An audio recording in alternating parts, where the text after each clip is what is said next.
मेरा नाम अंजलि है। जैसे ही घर का दरवाज़ा खुला तो पापा घर के अंदर दाखिल हुए। मैंने कहा, पापा आप बड़े थके थके लग रहे हो।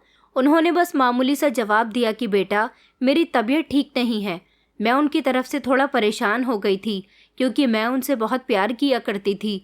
मैं अपने माता पिता की इकलौती बेटी थी। मेरे पिता कस्टम डिपार्टमेंट ऑफिसर थे। उनकी ईमानदारी के किस्से पूरा मोहल्ला जानता था। सब लोग उनकी बहुत तारीफ किया करते थे। घर में एक वीरानी सी छाई हुई थी। ऐसा लग रहा था जैसे कुछ बुरा होने वाला है।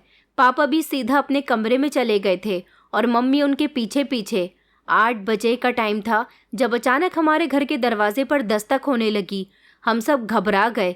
मम्मी जैसे ही दरवाज़ा खोलने के लिए पहुंची, उन्होंने पूछा कि कौन, तो बाहर से सख्त आवाज़ आई, पुलिस, दरवाज़ा खोलिए। मम्मी ने मेरे चेहरे को ध्यान से देखा कि पुलिस। हमारे दरवाजे पर कोई भी कुछ समझ नहीं पाया। मम्मी ने दरवाज़ा खोल दिया तो कुछ पुलिस वाले अंदर घुस आए। उनके साथ कुछ सरकारी ऑफिसर्स भी थे। पापा समझ नहीं पाए और आगे बढ़कर कहने लगे कि ये क्या बदतमीज़ी है, आप लोग किसकी इजाज़त से मेरे घर में घुस रहे हो। एक ऑफिसर ने सख्ती से कहा कि हमें आपको अरेस्ट करने के ऑर्डर हैं, आप पर रिश्वत लेने का इल्ज़ाम लगाया गया है।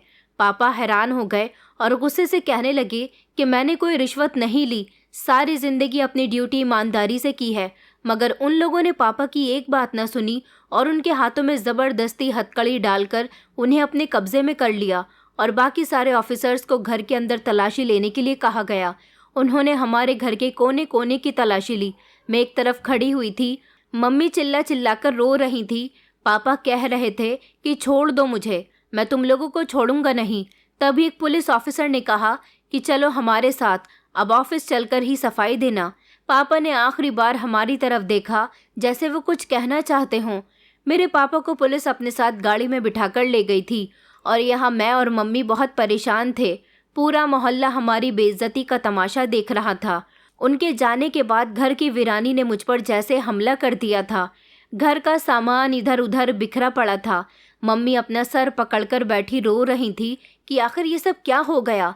मैंने मम्मी को समझाया, मम्मी मेरे पापा एक ईमानदार इंसान है, उन पर गलत आरोप लगाया हुआ है, देख लेना पापा भी थोड़ी देर में वापस आ जाएंगे। मम्मी ने कहा कि हाँ बेटा तुम बिल्कुल ठीक कह रही हो।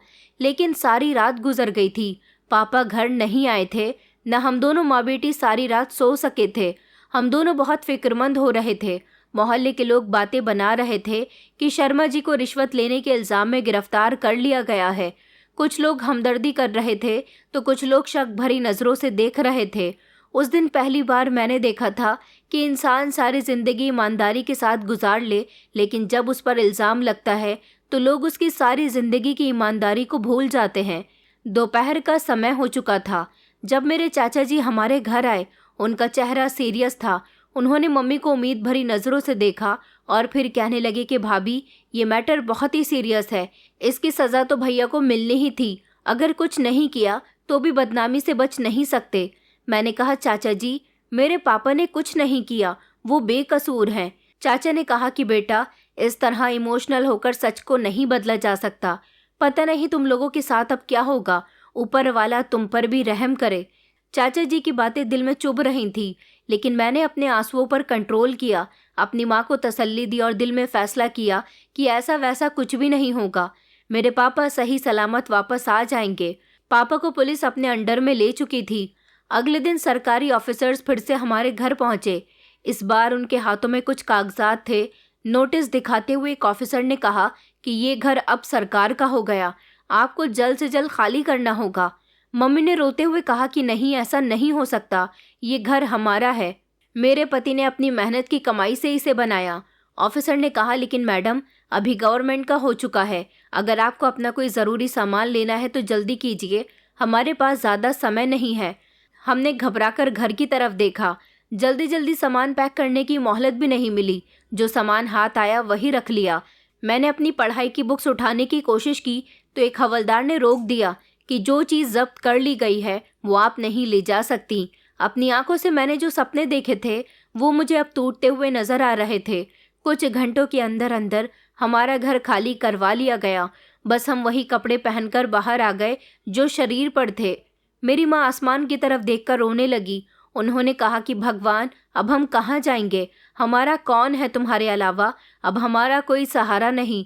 सब लोग हमें हैरानी भरी नज़रों से देख रहे थे। कोई भी हमारे करीब नहीं आया। किसी भी आस पड़ोसी ने हमें अपने घर में सहारा नहीं दिया, हमारे साथ हमदर्दी नहीं जताई। माँ ने थकी हुई नज़रों से मुझे देखा और कहने लगी कि चलो बेटा, तुम्हारे चाचा के यहाँ चलते हैं, शायद वो हमें सहारा दे दें। हम पैदल ही चाचा जी के घर रवाना हो गए। चाचा के घर पहुंचकर मैंने दरवाज़ा खटखटाया। थोड़ी देर के बाद चाची ने दरवाज़ा खोला। उनकी नज़रों में हैरानी थी और वो समझ गई थी कि अब हम उनके घर में सहारा लेने के लिए आए हैं। माँ ने कहा कि निकिता, तुम्हें तो पता ही है कि हमारे साथ क्या हुआ है। मैं अपनी इस जवान बेटी को कहाँ लेकर जाऊँ? कुछ दिन के लिए तुम्हारे घर में पनाह चाहिए। चाची ने दरवाजे पर खड़े होकर कहा कि हाँ पता है, बताया था आपके देवर ने मुझे। ठीक है, आ जाइए। मेरी चाची जो हमेशा हमारे साथ बड़ी मोहब्बत से पेश आती थी, आज उनके तेवर भी बहुत बदले बदले से थे। उनका अंदाज साफ बता रहा था कि वो हमें अपने घर के अंदर दाखिल नहीं करना चाहती। चाची हमें अपने घर के स्टोर रूम में ले गईं और कहने लगी कि यहाँ पर रह सकते हो तुम लोग। स्टोर रूम में बहुत सारा फालतू का सामान था, वहाँ तो बिस्तर भी नहीं था। मैंने एक पुरानी सी चादर उठाई, ज़मीन साफ की और वही चादर ज़मीन पर बिछा ली। मम्मी भी चुपचाप बैठ गई थी। मैं भी उनके बराबर में बैठकर रोने लगी। मम्मी मुझे तसल्ली देने लगी कि बेटा खामोश हो जाओ, सब कुछ ठीक हो जाएगा। थोड़ी देर के बाद चाची हमारे लिए चाय लेकर आईं। उन्होंने मम्मी की तरफ देखते हुए कहा कि देखो भाभी, पहले ही हम पर काफ़ी बोझ है, बच्चों की पढ़ाई का, घर के खर्चे का, और आप तो जानती हैं कि आपके पति जैसी नौकरी तो मेरे पति की है नहीं। इनकी तो एक छोटी सी जर्नल स्टोर है, इसलिए हम पर रहम करना। सारी ज़िंदगी के लिए हमारे घर में मत रुक कर बैठ जाना। मम्मी ने कहा कि निकिता, तुम परेशान मत हो, मैं जानती हूँ कि तुम्हारे घर के हालात के बारे में, बस हमें कुछ दिन यहाँ पर रहने दो। जैसे ही धीरज का केस फाइनल हो जाता है, वो हमें कहीं और ले जाएंगे। चाची ने कहा कि अच्छा, ये तो कह रहे थे कि भाई साहब को जेल से छुड़ाना बड़ा मुश्किल काम है। वैसे आप कहती हो तो ठीक है, मैं आपकी बात पर यकीन कर लेती हूँ।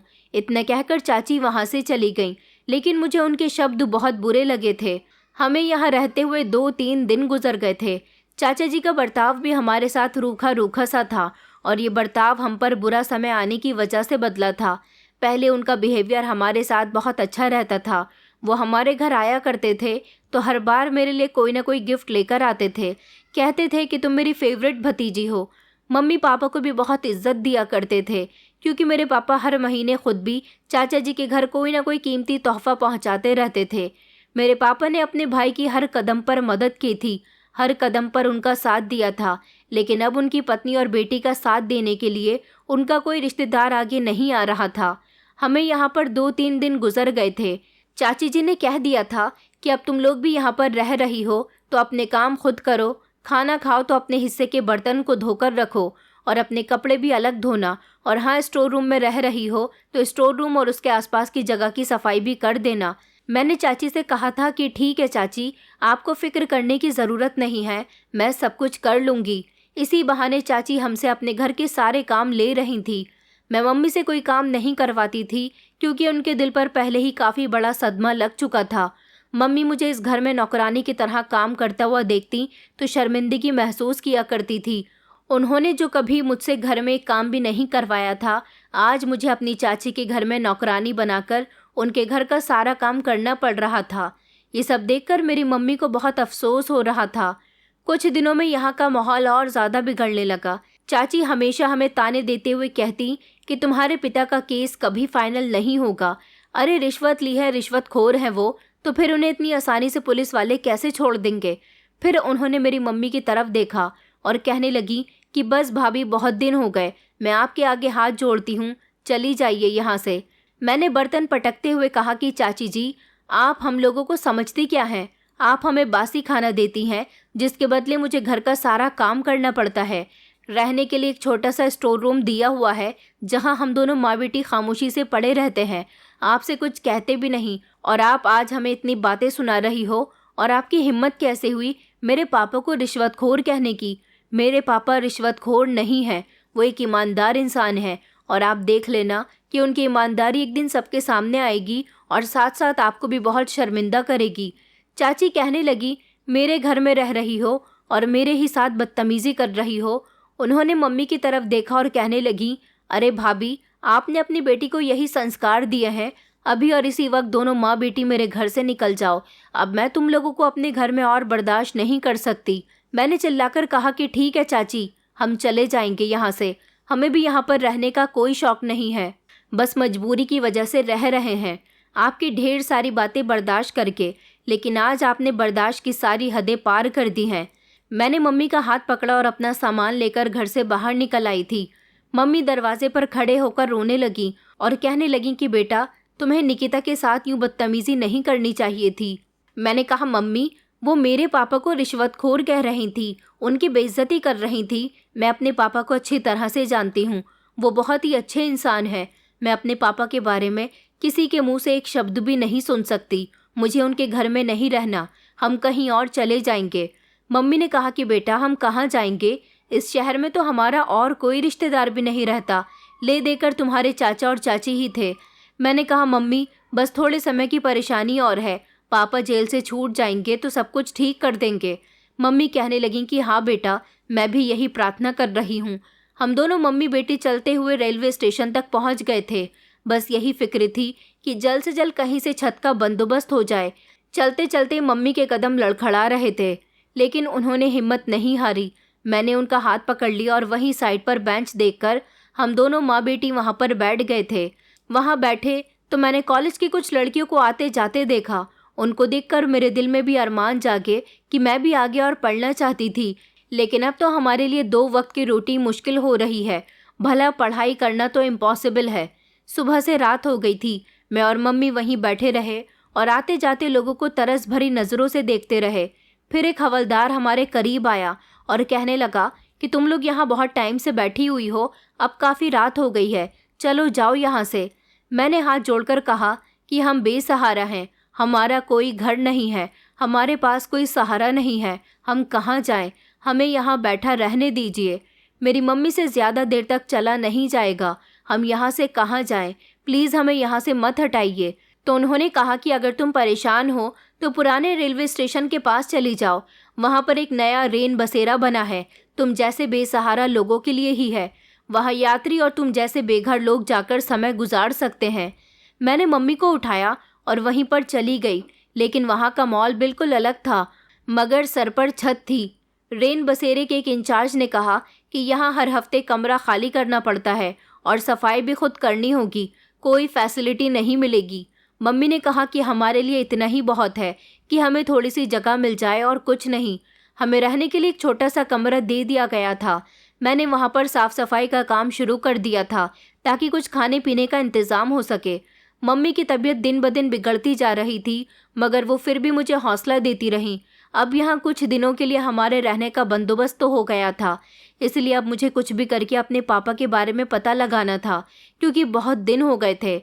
मेरे पापा को जब से पुलिस पकड़ कर ले गई थी, तब से उनका कुछ अता पता नहीं था। मुझे जहाँ जहाँ से भी पता चला, मैं पापा को ढूंढने के लिए गई, लेकिन मुझे पापा के बारे में कुछ पता ही नहीं चल सका। मेरी ज़िंदगी का मकसद सिर्फ इतना बन चुका था कि मुझे अपनी मम्मी का ख्याल रखना है। अगले दिन मैंने रेन बसेरे के इंचार्ज से परमिशन ली और मम्मी के साथ करीब की जेल का रास्ता पूछा। रास्ता दूर था, पैदल चलते चलते मम्मी की सांस फूलने लगी थी। मैंने उन्हें सहारा दिया, उन्हें रास्ते में रुकने पर मजबूर किया। फिर आखिरकार हम जेल के बड़े गेट पर पहुंचे। मैंने वहां खड़े एक सिपाही से कहा कि हमें धीरज शर्मा से मिलना है, वो कस्टम ऑफिसर हैं। सिपाही ने पहले तो हमारी बात पर ध्यान नहीं दिया, लेकिन जब हम दोनों वहीं काफ़ी देर तक खड़े रहे तो उन्होंने अंदर फ़ोन घुमाया और हमारी तरफ मुड़कर फ़ोन पर बात करने वाले इंसान से कुछ कहने लगे। फिर थोड़ी देर के बाद हमारे करीब आया और कहने लगे, यह इस नाम का कोई भी कैदी नहीं है। मम्मी तो हैरान रह गई थी। मैंने जल्दी से कहा कि उनको तो पुलिस पकड़ कर ले गई थी, उनका मुकदमा भी बनाया गया था, आपसे ज़रूर कोई गलती हुई है, आप एक बार और फ़ोन लगाकर पूछ लीजिए ना। उसने कहा, अरे लड़की, क्यों परेशान कर रही हो? कह दिया ना यहाँ इस नाम का कोई इंसान नहीं है, चलो जाओ यहाँ से और कहीं जाकर तलाश करो, किसी और जेल में होगा। मेरी मम्मी तो सिपाही के कदमों में बैठकर रोने लगी, मगर वो सिपाही वहाँ से चला गया। मैंने मम्मी को संभाला और उनसे कहा कि चलिए हम कहीं और चलते हैं, किसी और जगह जाकर उन्हें तलाश करते हैं। हम आसपास के पुलिस स्टेशन में गए, जेल के चक्कर लगा रहे थे, लेकिन हर जगह से एक ही जवाब मिला कि इस नाम का कोई भी इंसान हमारे रिकॉर्ड में नहीं है। ऐसा भी हो सकता है कि तुम्हारे पिता को किसी खुफिया जगह पर रखा गया हो। इसके लिए तो तुम्हें किसी वकील से बात करनी होगी। वकील की फीस हमारे पास नहीं थी, इसलिए हम फिर से थक हार कर रेन बसेरे में वापस आ गए थे। तभी गेट पर हमें वहाँ के इंचार्ज ने सीरियस होकर कहा कि कुछ लोग आए थे, तुम्हारे बारे में पूछ रहे थे। ऐसा लगता है जैसे कोई ज़रूरी बात है। मम्मी तो घबरा गई। मैंने पूछा कि कौन आए थे। उन्होंने हिचकिचाते हुए बताया कि कोई खबर है तुम्हारे पति के बारे में, बेहतर होगा कि तुम फ़ौरन वहाँ पहुँचो। उन्होंने हमें रास्ता बताया तो हम जल्दी से वहाँ पहुँचे। वहाँ पहुँचते ही हमने अपनी ज़िंदगी के सबसे कड़वे सच का सामना किया। एक बॉक्स में किसी की सफ़ेद चादर में लिपटी लाश रखी हुई थी। लोग इधर उधर खड़े थे। कुछ लोग आपस में बातें कर रहे थे तो कुछ लोग अफसोस भरी नज़रों से देख रहे थे। मैंने कांपती हुई आवाज़ में पूछा कि कौन है ये इंसान, तो उन्होंने बताया कि ये कस्टम ऑफिसर धीरज शर्मा है, तुम्हारे पिता। उनकी मौत हो गई है। ये सुनकर मैंने अपनी आंखें बंद कर ली, जैसे आंखें बंद करने से हकीकत बदल जाएगी, मगर ऐसा कुछ नहीं हुआ। मेरे पिता की मौत की वजह बताई गई थी कि वो जेल से भागने की कोशिश कर रहे थे। घबराहट में पैर फिसल गया और ऐसे बेहोश हुए कि फिर कभी होश में ना आ सके। मैंने कहा कि ऐसा नहीं हो सकता, मेरे पापा ऐसा नहीं कर सकते, उन पर इल्ज़ाम लगाया गया है। एक बार फिर से बदनामी का बोझ हमारे कंधों पर डाल दिया गया और फिर पुलिस वाले मेरे पापा की लाश को अपने साथ ले गए। मम्मी और मैं बिलख बिलख कर रो रहे थे। हमारा सहारा इस दुनिया से जा चुका था। हम जानते थे कि उनके अलावा अब हमारा इस दुनिया में कोई भी नहीं है। कोई हमारी मदद करने वाला नहीं था, कोई हम पर अफसोस करने वाला नहीं था। मेरे पापा की चिता को जब आग दी जा रही थी तब मैंने फैसला किया था कि पापा, मैं आपसे वादा करती हूँ, एक दिन दुनिया को बताऊंगी कि आप बेगुनाह थे। ये इल्ज़ाम झूठा है। आपकी इज्जत वापस लाकर रहूंगी। मम्मी की कंडीशन भी बहुत ख़राब हो चुकी थी। मैंने उन्हें बड़ी मुश्किल से संभाला। अगले दिन रेन बसेरे का इंचार्ज आया और कहने लगा कि तुम लोग ज़्यादा दिन तक यहाँ पर नहीं रह सकते। ये कमरा खाली करो और अपने रहने का कहीं और इंतज़ाम करो। हमने खामोशी से वहाँ से जाना ही बेहतर समझा। मैंने सोच लिया था कि हमें अब अपना रास्ता खुद बनाना होगा। कोई रिश्तेदार या कोई जानने वाला हमारा इंतज़ार नहीं कर रहा था। अब हमें किसी के सहारे पर नहीं जीना था। हम रेन बसेरे से जाने की तैयारी ही कर रहे थे जब पापा के एक दोस्त विजय अंकल हमें ढूंढते हुए वहाँ तक आए और मम्मी से कहने लगे कि भाभी, धीरज मेरा बहुत पक्का दोस्त था। मैं आप लोगों के लिए ज़्यादा कुछ तो नहीं कर सकता, लेकिन मेरे पास एक छोटा सा कमरा है। आप लोग चाहें तो वहाँ पर रह सकते हैं।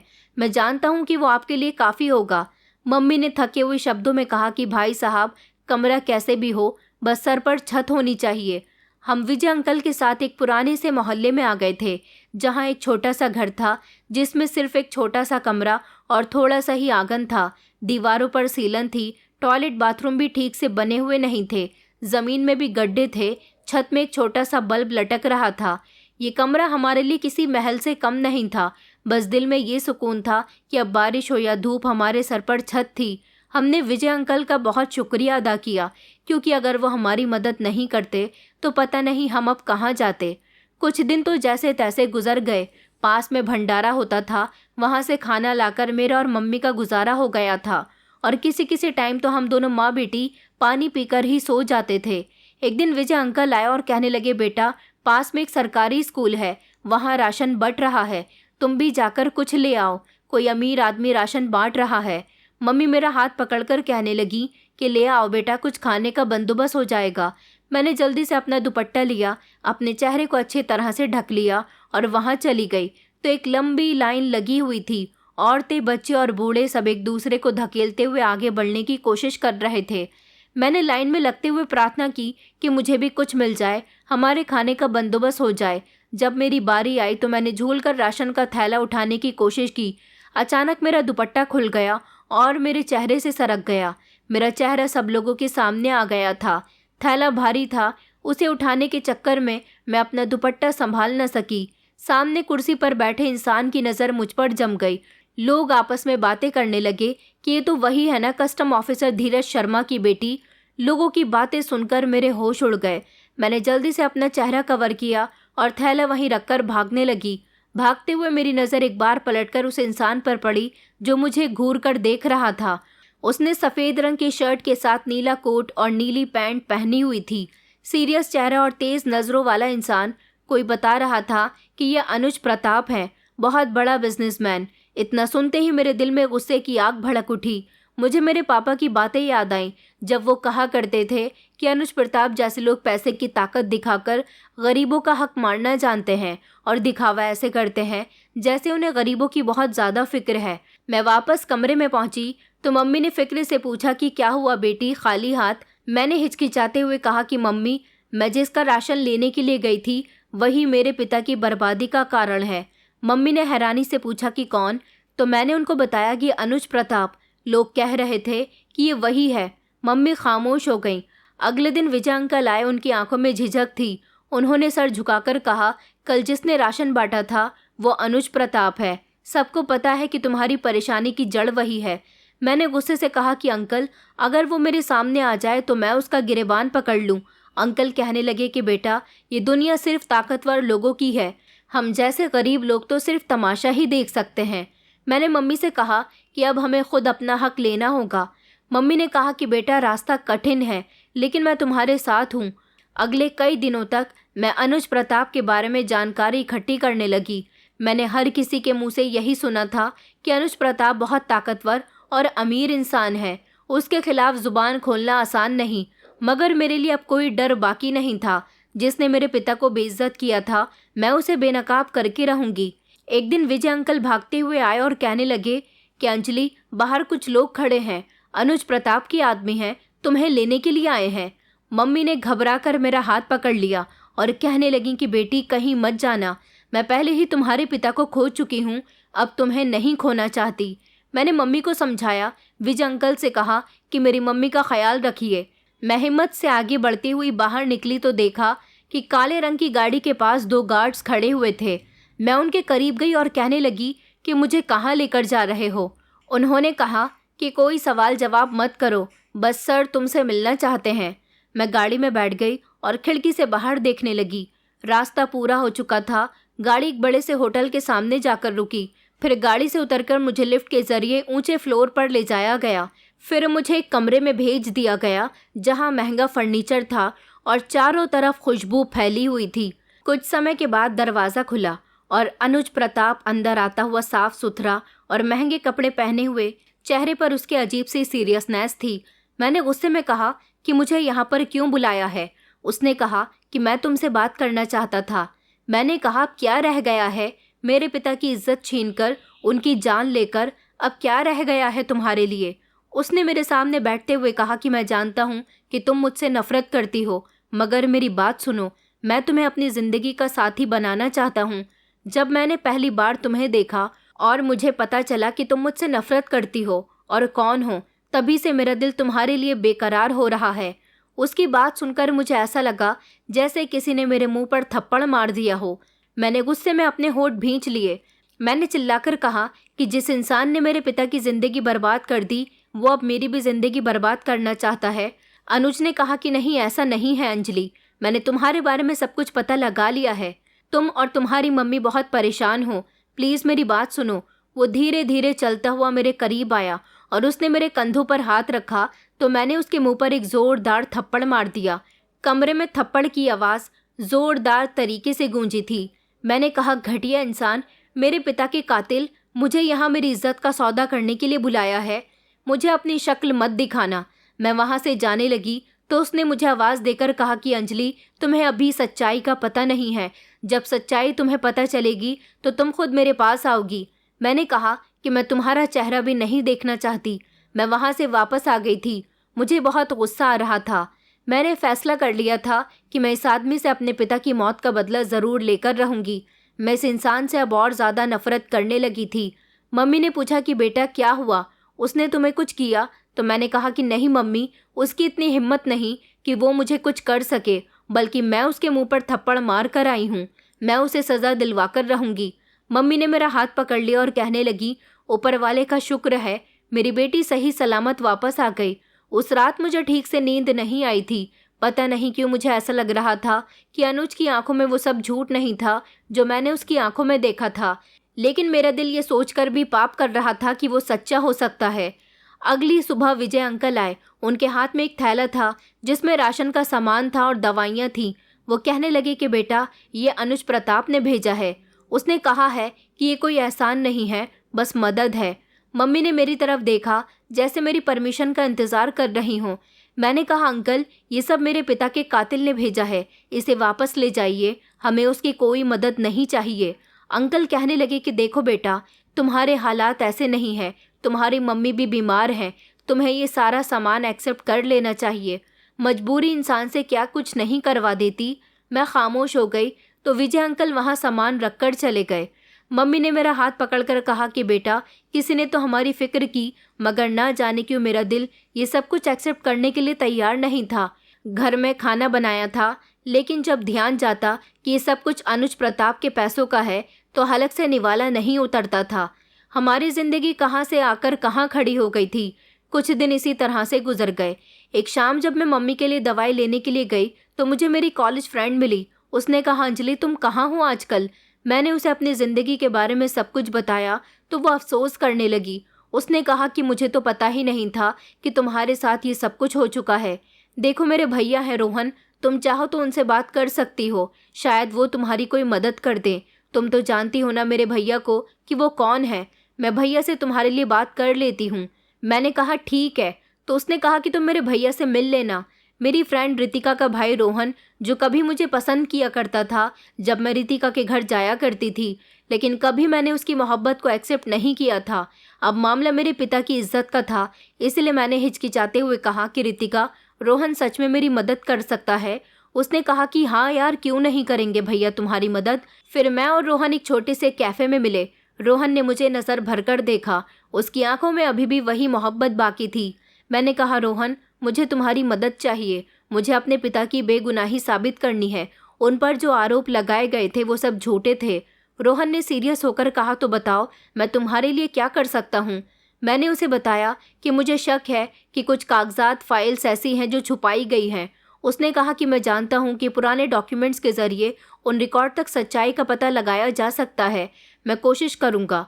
रोहन की बातें सुनकर मेरी आंखों में कई दिनों के बाद उम्मीद की चमक आई थी। मैंने कहा, रोहन, ये तुम्हारा एहसान नहीं बल्कि एक इंसाफ की लड़ाई है। रोहन ने मुस्कुराकर कहा कि मैं जानता हूँ अंजलि। कुछ दिनों तक रोहन ने बहुत मेहनत की।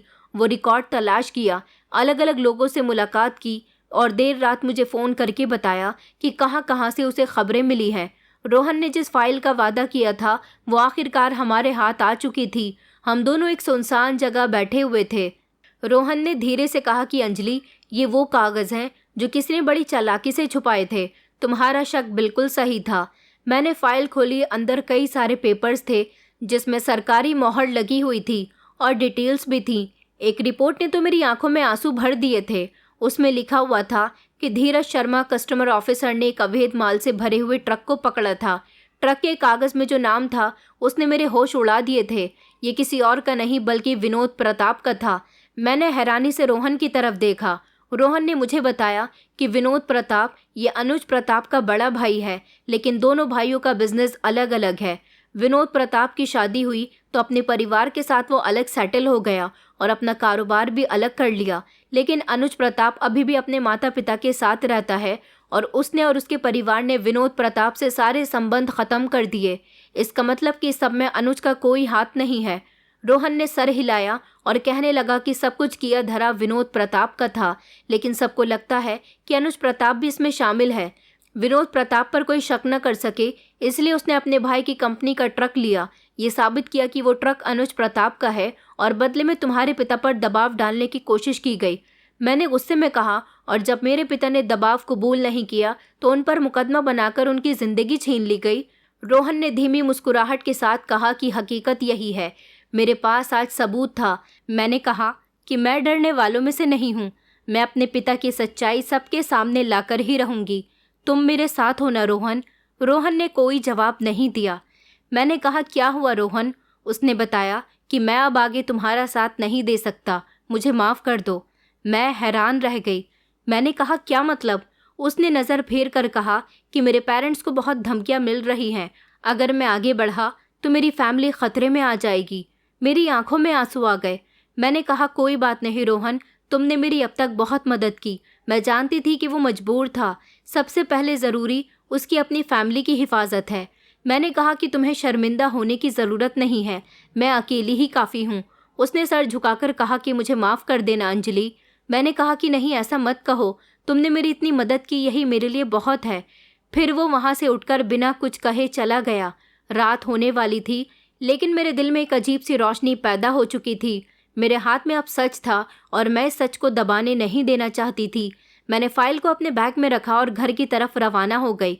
वहाँ पहुँची तो मम्मी ने सवाल किया कि क्या हुआ बेटा। मैंने मम्मी को गले लगाया और उनके सामने वो फाइल रख दी। मैंने कहा, मम्मी, मेरे पिता बेगुनाह थे, ये सब एक साजिश थी और साजिश करने वाला अनुज नहीं बल्कि उसका बड़ा भाई था। मम्मी की आंखों में आंसू आ गए। मम्मी ने कहा कि मेरे पति कभी बेईमान हो ही नहीं सकते। मैंने उनका हाथ थाम लिया और कहा कि मैं अपने पिता का नाम वापस लाऊंगी, चाहे कितनी ही बड़ी जंग लड़नी क्यों ना पड़े। मैंने फाइल की एक एक लाइन को डिटेल से पढ़ा और हर डिटेल पर एक नया राज खुलता गया। ये कोई मामूली साजिश नहीं थी, ये एक प्लानिंग थी जिसमें कई बड़े नाम शामिल थे। लेकिन अब मैं किसी से भी नहीं डरती थी। मैंने खुद से वादा किया कि मैं सबसे पहले अनुज प्रताप के पास जाऊंगी। मुझे अब सच का एक नया रास्ता नजर आ रहा था जिस पर चलना मेरे लिए आसान नहीं होगा, लेकिन मेरे कदम अब पीछे हटने वाले नहीं थे। अगली सुबह मैंने अपने दुपट्टे से चेहरे को ढक लिया और घर से निकल गई, सीधा बैग में फाइल रखकर। अनुज प्रताप के ऑफिस पहुंची। गार्ड ने कहा कि किससे मिलना है, तो मैंने उनको बता दिया कि मुझे अनुज प्रताप से मिलना है। कुछ समय के बाद मुझे उनके कमरे में ले जाया गया। वो कुर्सी पर बैठे हुए किसी फाइल को बड़ी ध्यान से देख रहे थे। मुझे देखकर फौरन ही खड़े हो गए। उन्होंने कहा कि बैठो अंजलि। उनके शब्दों में नरमी थी, जैसे कोई पुरानी गलतफहमी का बोझ उतार देना चाहते हों। मैं कुर्सी पर बैठ गई और सीधे मुद्दे पर आई। मैंने कहा कि मुझे आपकी मदद चाहिए। मेरे पास सबूत है कि मेरे पिता बेगुनाह थे। मैं जानती हूँ कि साजिश करने वाला आपका भाई है। अनुज ने गहरी सांस ली और कहने लगे कि मैं जानता हूँ अंजलि, मैं पिछले कई दिनों से खुद भी इसी काम में लगा हुआ हूँ। मैं चौंक गई। मैंने कहा, आप जानते थे? तो उन्होंने हाँ में सर हिलाया। उन्होंने कहा कि तुम्हारे पिता की मौत के बाद मैंने खुद सच को खोजना शुरू किया। मैं जानता हूँ कि लोग मुझे तुम्हारी मुसीबतों का जिम्मेदार समझते हैं। मेरा नाम इस्तेमाल करके तुम्हारे पिता को फंसाने की साजिश की गई। मैंने कहा, अगर आप पहले से ये सब जानते थे तो फिर सामने क्यों नहीं आए? उन्होंने कहा, मैं लाचार था। मैं चाहता था कि सारी इन्वेस्टिगेशन पूरी हो जाए, मेरे हाथ में सबूत हो, ताकि मैं तुम्हें अधूरी सच्चाई से दोबारा तकलीफ न पहुंचा सकूं। मैंने फाइल अपने बैग से निकालकर उनके सामने रखी। मैंने कहा, ये फाइल सच बोल रही है। इसमें वो सारे कागजात हैं जो आपके भाई की साजिश को साबित करते हैं। उन्होंने उसे ध्यान से देखा और कहा कि ये तो बहुत मजबूत सबूत है अंजलि, अगर ये अदालत पहुंच गई तो विनोद बच नहीं पाएगा। मैंने नज़र उठाकर उन्हें देखा। उनकी आंखों में अब घमंड नहीं था, सिर्फ सच्चाई की सीरियसनेस थी। मैंने कहा, तो फिर क्या आप मेरा साथ देंगे? उन्होंने सीधे होकर मेरी तरफ देखा और कहा, मैं तुम्हारा नहीं, सच का साथ दूंगा। उनके शब्द मेरे लिए किसी नर्म रोशनी की तरह उतर गए। मैंने अब तक अनुज को एक दुश्मन के रूप में देखा था। आज पहली बार महसूस हो रहा था कि शायद मैंने उनके बारे में सोचने में जल्दबाजी कर ली थी। अनुज ने अपनी सेक्रेटरी को फ़ोन करके कहा कि फ़ौरन एक मीटिंग रखो, हमें कानूनी कार्यवाही शुरू करनी होगी। उन्होंने हुक्म दिया और खामोशी से बैठ गए। मैं ये सब कुछ देखती रही। एक दिन जो इंसान मुझे अपने सबसे बड़े दुश्मन की तरह लगता था, आज मेरा सबसे बड़ा सहारा बनने जा रहा था। मीटिंग खत्म होने के बाद अनुज ने मेरी तरफ देखा और कहा कि अंजलि, मैं जानता हूँ कि मेरी मौजूदगी तुम्हें तकलीफ दे रही होगी। अगर तुम चाहो तो ये जंग तुम्हारे साथ मिलकर मैं लड़ सकता हूँ। मैंने कहा कि ठीक है, वैसे भी मुझे सच्चाई के सफ़र में किसी का साथ चाहिए। अनुज ने धीरे से कहा कि मैं वादा करता हूँ कि अब तुम्हें अकेला नहीं छोड़ूंगा। उस दिन उनके ऑफिस से निकलने के बाद दिल को एक अजीब सा सुकून मिला था। मैं जानती थी कि सफ़र अभी आसान नहीं है, लेकिन अब मैं अकेली नहीं हूँ। मम्मी ने जब मुझे खुश होते हुए देखा तो वो हैरान रह गईं। कहने लगीं कि बेटा, क्या खुशखबरी है? मैंने खुश होते हुए उन्हें बताया कि अनुज अब हमारे साथ है। मम्मी भी बहुत खुश हुई थी क्योंकि अब इंसाफ का सफ़र शुरू हो चुका था। इस बार मेरे साथ एक ऐसा हमसफ़र था जिस पर मैंने कभी भरोसा नहीं किया, मगर उन्होंने आज मेरा भरोसा जीत लिया था। अनुज के साथ मिलकर मैंने विनोद के खिलाफ सबूत इकट्ठे करने शुरू कर दिए। हम हर रोज़ नई फाइलें खंगालने लगे थे, एक दूसरे के कांटेक्ट में रहते थे और कानूनी कार्यवाही तैयार कर रहे थे। एक दिन जब मैं अनुज के ऑफिस में उसका इंतज़ार कर रही थी, तब अचानक मेरे फ़ोन की घंटी बजने लगी। विजय अंकल की घबराई हुई आवाज़ सुनाई दी कि बेटा, अनुज का एक्सीडेंट हो गया, वो अस्पताल में है, उसकी हालत बहुत सीरियस है। मोबाइल मेरे हाथ से गिरने से बचा था। मैं दौड़ती हुई अस्पताल की तरफ निकली। जैसे ही उनके कमरे पर पहुंची तो उनके गार्ड्स ने मुझे पहचान लिया और कमरे के अंदर जाने की इजाज़त दे दी। मैंने देखा कि अनुज बेहोशी की हालत में बिस्तर पर पड़े हुए थे। उनके चेहरे पर जख्मों के निशान थे। मैं उनके करीब जाकर खड़ी हो गई, उनके हाथ को नरमी से थाम लिया।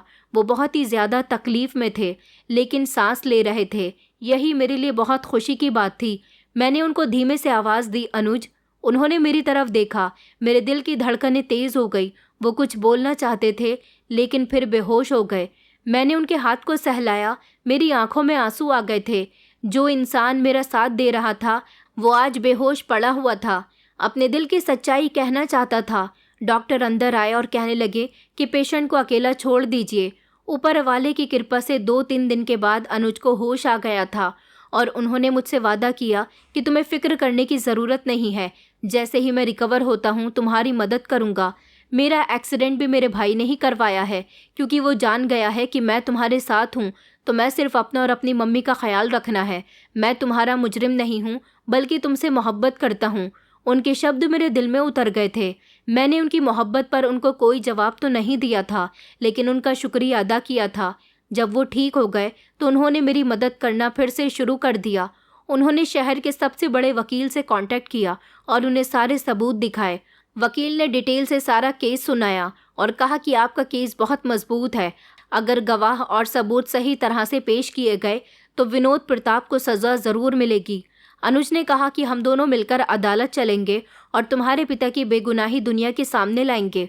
उस दिन मेरे दिल में अनुज के लिए इज्जत और भी ज़्यादा बढ़ गई थी।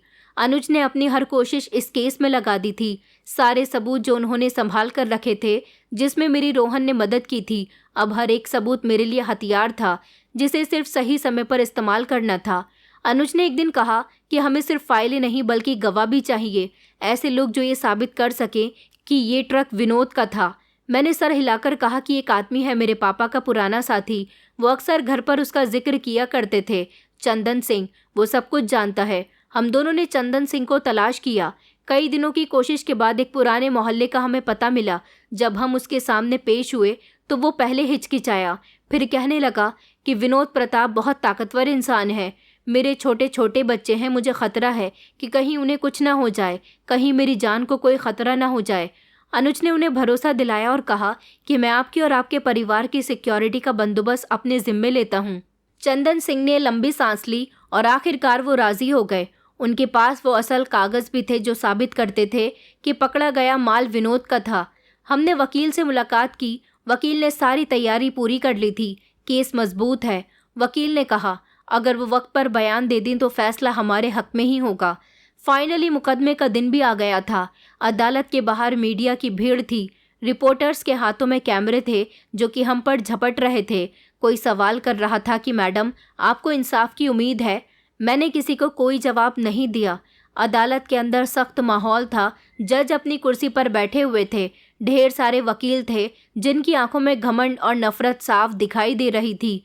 कार्यवाही शुरू हुई तो वकील ने एक एक कागजात सब जज के सामने पेश किए। असली कागजात, गवाहों के बयान और मेरे पापा के सिग्नेचर, वो कागज़ जिनको जब्त कर लिया गया था, जिसमें सारे सामान की डिटेल्स थीं। चंदन सिंह गवाही के लिए खड़े हो गए। उनकी आवाज़ में कपकपाहट, लेकिन शब्द साफ थे। उन्होंने कहा कि मैं गवाह हूँ। धीरज शर्मा ने जो ट्रक जब्त किया था वो विनोद प्रताप का ही था। उन्हें इसलिए निशाना बनाया गया क्योंकि वो दबाव में नहीं आ रहे थे। तभी अदालत में एक लम्हे के लिए खामोशी छा गई। विनोद प्रताप के चेहरे पर पहली बार घबराहट के एक्सप्रेशन साफ नजर आए थे। दूसरी तरफ अनुज प्रताप ने अपनी तरफ से भी बयान दिए। उन्होंने कहा कि मैं भी एक्सेप्ट करता हूँ कि मेरे भाई से अब मेरा कोई संबंध नहीं है। वो अपने परिवार के साथ अलग रहते हैं, लेकिन उन्होंने मुझे इस साजिश में शामिल किया, मेरा नाम गलत तौर पर इस्तेमाल किया ताकि वो अपने जुर्मों को छुपा सकें। अदालत में विनोद के वकील बार बार एतराज़ करते रहे, मगर सबूत इतने मजबूत थे कि जज साहब ने फैसला हमारे हक में सुनाया। फैसला सुनाने में भले ही 2 दिन लग गए थे। अदालत के कमरे में आवाज़ें गूंज रही थीं। उन्होंने सबके सामने मेरे पिता धीरज शर्मा को बेगुनाह साबित कर दिया था। उन पर लगाए गए सारे इल्ज़ाम झूठे थे, बेबुनियाद थे और विनोद प्रताप को गैर कानूनी स्मगलिंग और कत्ल की साजिश में सज़ा सुनाई गई। ये शब्द सुनते ही मेरी आंखों से आंसू निकलने लगे। मैं और मेरी माँ एक दूसरे के गले लगकर बहुत रोए थे। हमने पापा को भी बहुत याद किया था। लोग जो हमें परेशान किया करते थे, आज उनके मुंह पर थप्पड़ था कि मेरे पिता बेगुनाह साबित हो गए और उन्हें भरी अदालत में इज्जतदार और ईमानदार कस्टम ऑफिसर कहा गया था। हम लोग केस जीत गए थे। मुझे बहुत सुकून मिला था। हमें हमारा घर भी वापस दे दिया गया था जो कि हमसे छीन लिया गया था। हम लोग अपने घर में शिफ्ट हो गए थे, लेकिन कई दिन गुजर गए थे। अनुज का कोई अता पता नहीं था। मैंने अनुज को फ़ोन किया तो उन्होंने फ़ोन भी रिसीव नहीं किया। मैं उनके लिए बहुत परेशान हो रही थी, तो एक दिन वो खुद अपने माता पिता को लेकर हमारे घर आ गए। उन्होंने मेरी मम्मी के सामने हाथ जोड़कर माफ़ी मांगी और कहा कि आंटी, शायद मेरी वजह से अंजलि का दिल बहुत दुखा है, मगर मैं उसको परेशान नहीं करना चाहता। मैं इज्जत से अपने माता पिता को आपके घर लेकर आया हूँ ताकि अंजलि को अपनी ज़िंदगी में शामिल कर सकूं। लेकिन अगर आपको मेरा साथ अपनी बेटी के लिए पसंद नहीं है तो आप मेरे माता पिता से खुद ही इस रिश्ते के लिए इनकार कर सकती हैं। मगर मुझे जो ठीक लगा मैंने वो किया। मम्मी तो उनकी तरफ देखकर मुस्कुराने लगी और उन्होंने उनके सर पर हाथ रख दिया। उनके माता पिता को बिठाया और उनके लिए चाय नाश्ता बनाने के लिए चली गईं। लेकिन मैंने अनुज की तरफ देखा। मैंने कहा, आपको इतना परेशान होने की ज़रूरत नहीं है। मेरे पिता की इज्जत मुझे वापस मिल गई और ये सब कुछ आपकी वजह से पॉसिबल हो सका। मैंने अपने हाथ आगे बढ़ाया और कहा कि पकड़ लीजिए मेरा हाथ। उन्होंने एक ही झटके से मेरा हाथ पकड़ लिया। मैंने कहा कि इतनी आसानी से पकड़ने के लिए नहीं कहा है, सारी ज़िंदगी के लिए पकड़ना होगा और फिर कभी नहीं छोड़ना होगा। इस हाथ को पकड़ने के लिए आपको मुझसे वादा करना पड़ेगा कि आप सारी ज़िंदगी मेरा साथ देंगे, आप सारी ज़िंदगी मेरा ख्याल रखेंगे और आप सारी ज़िंदगी मेरे बनकर रहेंगे। उन्होंने अपने माता पिता के सामने मुझसे वादा किया और कहा कि मैं अपनी ज़िंदगी में सबसे पहले तुम्हें रखूँगा, तुम्हें इज्जत दूंगा, तुम्हें प्यार करूँगा। और ये सब मैं अपने माता पिता के सामने कह रहा हूँ। मेरे ससुर जी यानी कि अनुज के पिता ने मम्मी को आवाज़ लगाई कि भाभी जी, मिठाई भी लेती आना।